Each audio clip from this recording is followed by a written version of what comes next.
Chers téléspectateurs, chers auditeurs, bienvenue pour ce nouveau numéro d'Angle de vue. Vous connaissez maintenant le principe. Près d'une heure en notre compagnie pour découvrir une personnalité que vous pensez déjà connaître. Et pour mener cet échange à mes côtés, Mélinda Boulet, rédactrice en chef de France Antilles, et Kathleen Villas-Copette, rédactrice en chef de RCI. Cet entretien est bien sûr à retrouver sur nos 3 médias. Pour ce nouveau portrait, nous recevons aujourd'hui une figure de la lutte contre le cancer, père de familles nombreuses et musicien à ses heures perdues, Guy-Albert Ruffin-Duhamel. Merci d'avoir accepté notre invitation. Des bancs de l'école de santé publique de Nancy au plateau télé pour promouvoir la lutte contre le cancer en passant par un diplôme d'ingénieur social. Vous êtes bien sûr un visage déjà connu du grand public, Guy-Albert Ruffin-Duhamel, mais nous ignorons encore beaucoup de choses à votre sujet. Mélinda Boulet va tenter d'y remédier en dressant votre portrait. Guy-Albert Ruffin-Duhamel, bienvenue. Vous êtes ingénieur social, directeur de la plateforme régionale d'oncologie de Martinique, un homme foncièrement engagé auprès de son pays et de l'humain. Vous êtes né en 1974 à Fort-de-France, vous avez grandi à Trenel, dans un environnement où l'esprit de lutte sociale et les discours d'émancipation ont fortement résonné. Votre père Guy était directeur de la police municipale de Fort-de-France, votre mère Jeanne, infirmière en psychiatrie avant de rejoindre l'éducation nationale. Adolescent, vous avez d'abord envisagé une carrière en électrotechnicien avant de vous réorienter vers l'administration, la comptabilité et la gestion. Vous aimez apprendre et vous instruire et vous allez multiplier les diplômes. 2 baccalauréats avec mention, l'un en administration générale, l'autre en comptabilité. 2 BTS, l'un en gestion de PME et l'autre en management des unités commerciales. Votre oncle est l'avocat Alain Manville, votre tante Josette Duhamel, écrivaine et femme engagée. Ils vont tous les 2 jouer un rôle déterminant dans la construction de votre esprit critique et d'analyse. Votre passion pour le droit et le social vous conduit en 2009 à l'école de santé publique de Nancy, où vous obtenez un diplôme universitaire de 3e cycle en santé publique en promotion de la santé, option pays industrialisé.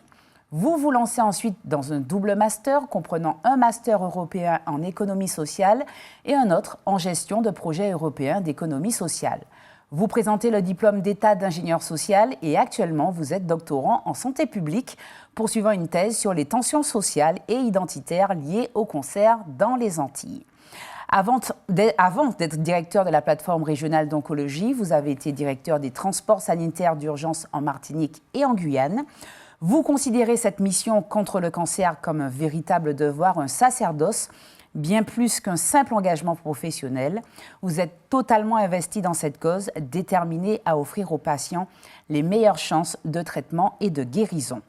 En 2008, vous perdez votre compagne Cathy à la suite d'un cancer foudroyant, alors qu'elle était enceinte de votre fils, qui, lui, est né prématurément et qui va devoir se battre de longs mois contre la vie et la mort.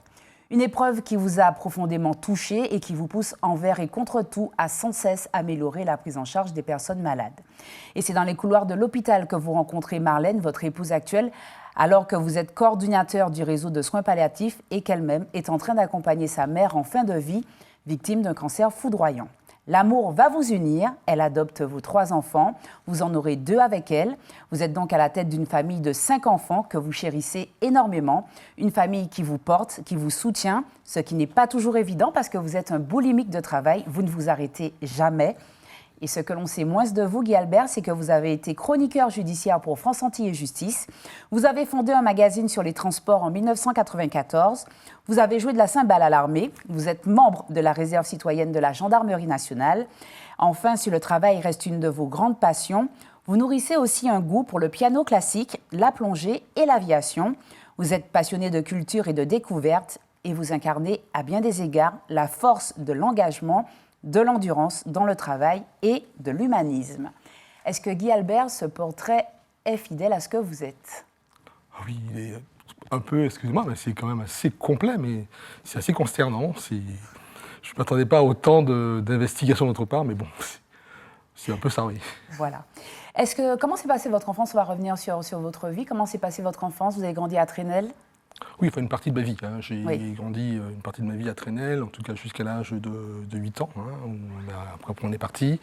Une enfance, comme je disais, une enfance un peu simple, dans la sobriété, dans l'amour et avec un fort esprit de solidarité. C'est ce que je retiens de l'enfance. C'est-à-dire ce quartier Trenel symbolise pour moi, même si c'est une petit bout de ma vie, mais vraiment un petit bout. Quand on a 50 ans, on peut apprécier 8 ans à juste mesure, qui m'a beaucoup appris dans les luttes. Et puis une enfance où j'ai grandi, enfant unique de mes 2 parents, séparé depuis ma naissance, mais avec une fratrie très forte et très présente à mes côtés. Et puis vous avez cité un oncle Alain et une tante Josette, où effectivement on était. Mais j'ai vu que j'ai eu des parents formidables et une enfance très belle, mais une enfance qui forge quand même.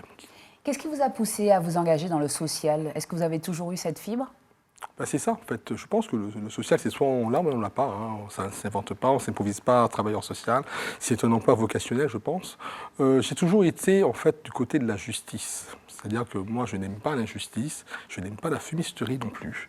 J'aime les choses bien faites et j'aime que les personnes puissent être respectées dans leur dignité, dans leurs droits.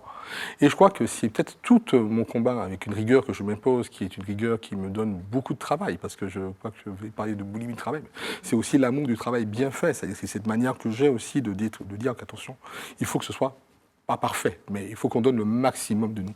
Et je crois que c'est ce qui manque dans nos vies, dans nos pays. Et je crois que ce pays, si je devais le caractériser, c'est malheureusement cette population qui a encore beaucoup de mal à accéder à la dignité et accéder effectivement à certains droits fondamentaux, oui. C'est vocationnel. Vous avez été marqué dans votre vie par le deuil, notamment avec la perte de votre épouse. Est-ce qu'on peut revenir sur cette époque de votre vie? Oui. L'époque qui est assez lourde, parce que c'est une époque où je suis élève à l'école de santé publique, où je suis à Nancy, où je commence une vie, j'ai 2 enfants, et j'ai une épouse qui est enceinte de mon fils, Samuel. Effectivement, c'est une image un peu forte, mais c'est une image. Vous pouvez la décrire, s'il vous plaît, cette photo? C'est la seule fois que mon épouse, ma compagne, verra son fils, Samuel, qui est en réanimation au moins 2, puisqu'il est né à 5 mois et demi.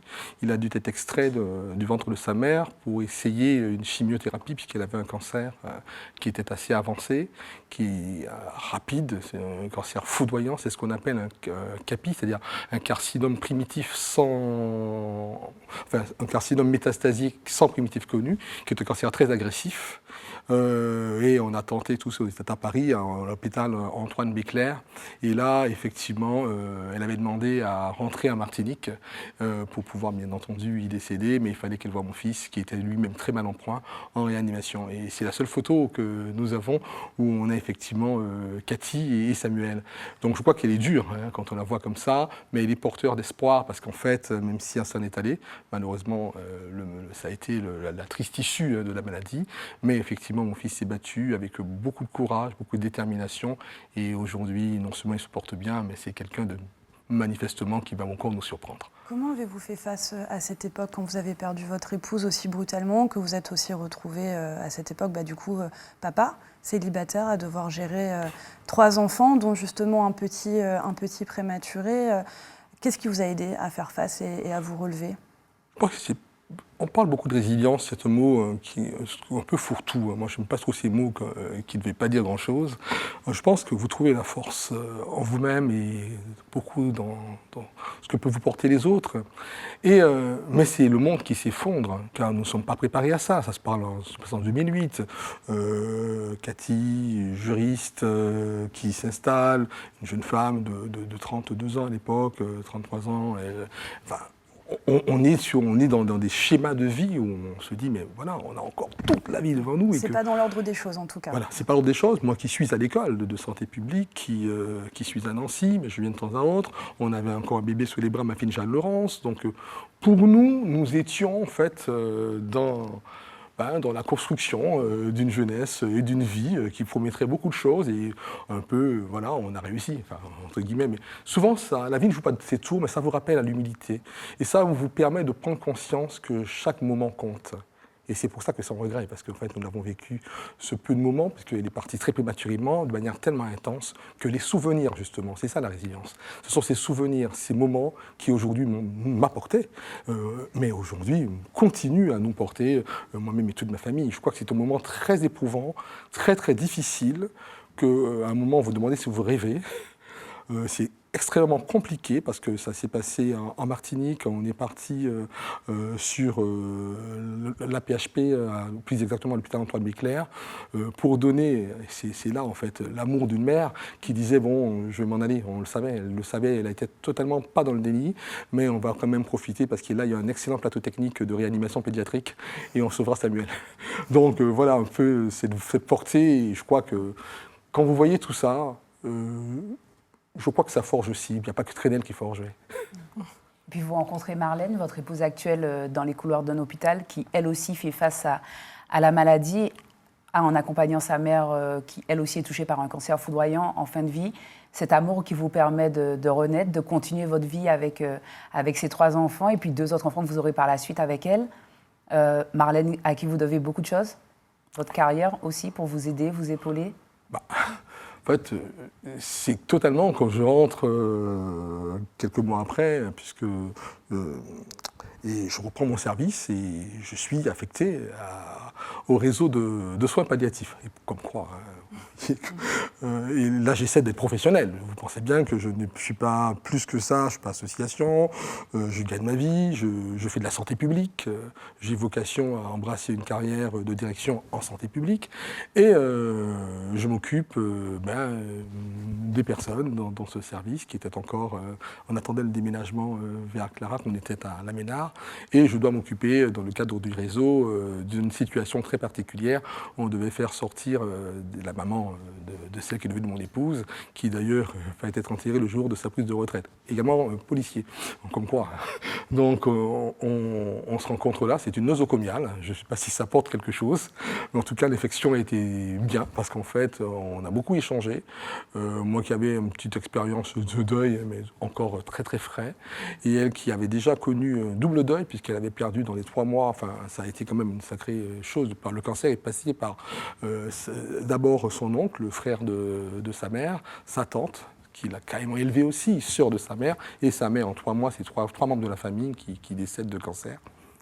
Et on s'avale, et là on se dit, voilà, bon, on essaie de discuter. C'est une personne qui était assez globe-trotteur. Marlène, c'est une féministe très engagée, qui sort du Mexique, qui était à Londres, qui avait un projet sur les États-Unis, qui elle, a une vie un peu sur les coopérations internationales, un peu de cette nature-là. Et finalement, elle ne prend pas d'avion. Elle reste, adopte 3 enfants, m'en donne 2 autres. Donc ça fait une grande famille. Moi qui voulais qu'un enfant, mais bon, j'en ai 5. Voilà, j'avais eu le rêve d'avoir une voiture, vous savez, du style un peu 3 places comme les TT là. Mais ça, c'était pas le contraire. On a appris que ce qu'on appelle les familiales. Et puis on se rencontre et on partage beaucoup de choses. Et beaucoup d'éléments, parce que le jour où sa mère décède, ou que nous allions pour justement faire des formalités d'admission en chambre froide, à la Joyau, comme quoi, le hasard n'existant pas, on feuillete le registre d'inscription des dépouilles et on tombe justement sur la feuille où il était inscrite l'enregistrement de Cathy et juste en bas, celle de la soeur de sa mère. On s'est dit tiens, c'est un signe peut-être. Alors une famille, donc une famille recomposée, riche d'enfants et riche d'amour. Mélinda l'a aussi dit dans votre portrait, petite anecdote plus légère, vous êtes toujours étudiant. Vous êtes toujours étudiant puisque vous êtes en train de soutenir donc, votre thèse sur les tensions sociales liées au cancer dans les Antilles. Une petite question, parce qu'on l'a bien compris à travers votre portrait, vous faites énormément de choses, or il n'y a que 24 heures dans une journée. Et vous devez aussi vous rendre disponible pour votre famille nombreuse. Comment faites-vous? Est-ce que vous avez une discipline aussi peut-être particulière pour réussir à mener de front tout ça? J'ai un peu honte de le dire, mais je pense que je sais que travailler. C'est-à-dire que j'aime beaucoup ça. Je suis quelqu'un de très hyperactif et comme je disais tout à l'heure, j'ai beaucoup de travail bien fait. Et de toute façon, tous ceux qui m'entendront, ils diront « Ah mais là, pour une fois, il dit les choses telles qu'elles sont ». C'est vrai que l'ordinateur est bien dans la chambre, et à la maison, et dans le lit. Enfin, je suis toujours débordé de dossiers. Et je crois que je dors très peu. D'ailleurs, aujourd'hui, mon corps me le fait bien ressentir. Je lis énormément, mais énormément. Je suis vraiment accroché à cette soif de savoir, et ça me caractérise un peu. Et puis, perfectionniste aussi dans ce que j'ai à faire. Donc, c'est vrai que ça a beaucoup créé des tensions à la maison. Il ne faut pas croire que c'est facile, parce que je suis pratiquement pas tout le temps là. Je suis beaucoup au boulot et quand j'arrive encore, j'ai encore du boulot. Et puis je fais ma recherche aussi. Et puis comme ça ne vous a pas échappé non plus, que j'ai aussi quelques activités par curiosité intellectuelle sur certaines causes. Votre cheminement, votre engagement, le fait que vous veniez de Trenel, je me trompe ou c'est un parcours qui mène à la politique ? Alors, voilà, pour pouvoir dire... Quand rajoutez-vous cette casquette ? Je viens de Trenel parce que mes grands-parents maternels, qui viennent de Sainte-Luce, pendant cette période d'exode, rappelez-vous des communes, habitent Trenel. Donc, ma mère habite Trenel, on n'y habite pas longtemps, mais c'est vrai que c'est grandir sous la place du 22 mai quand même, rappelons-nous, quand même, jouer, marcher, apprendre à marcher, faire du football, faire un peu de bolide, ça s'appelait comme ça, ce type de vélo qu'on avait à l'époque, juste au pied de l'œuvre de Coco Coin et Corail, le Nec-Marron, mais quand même, vous ne pouvez pas sortir de là sans avoir goûté un petit virus qui vous pousse un petit peu, pousse encore à être un peu plus progressiste et un peu plus engagé dans des idées de solidarité et de justice sociale. Est-ce que vous avez prévu de vous lancer en politique vraiment, un mandat de maire, un mandat de... Je ne sais pas si plus tard, est-ce que c'est quelque chose, pas un encore une scoop, fois, mais je crois l'avoir déjà tellement dit, mais il faut le répéter. Je ne ferai jamais de politique, ce n'est pas du tout Vous êtes sûr, hein, pas du tout. Alors là, mais pas du tout. Alors là, ça. pas du tout. Je crois que c'est quand même pas un scoop. J'ai pas de... Ça évolue peut-être. Non, pas du tout, pas du tout. J'aime trop la liberté. Et j'aime trop la liberté de parole. Et puis, je suis quelqu'un qui m'interroge sur tout. Donc je n'ai pas de dogme, j'ai des idées qui ne sont pas préconçues, qui peuvent évoluer aussi. Et puis, je ne suis pas dans la séduction avec qui que ce soit. On peut faire de la politique sans être dogmatique, ceci étant. Non, je suis beaucoup trop libre et puis je suis beaucoup trop indépendant. Et puis un parti, ça va quand même... Justement, ce serait intéressant d'avoir... Rassurez-vous, j'ai été sollicité, j'ai eu de belles opportunités et jusqu'à maintenant j'ai résisté. Ce n'est pas quand je commencerai. On va marquer une première très courte pause, Guy Albert Rufin-Duhamel, et on va se retrouver pour la deuxième partie de l'émission. On va bien sûr aussi parler de votre carrière professionnelle. À tout de suite.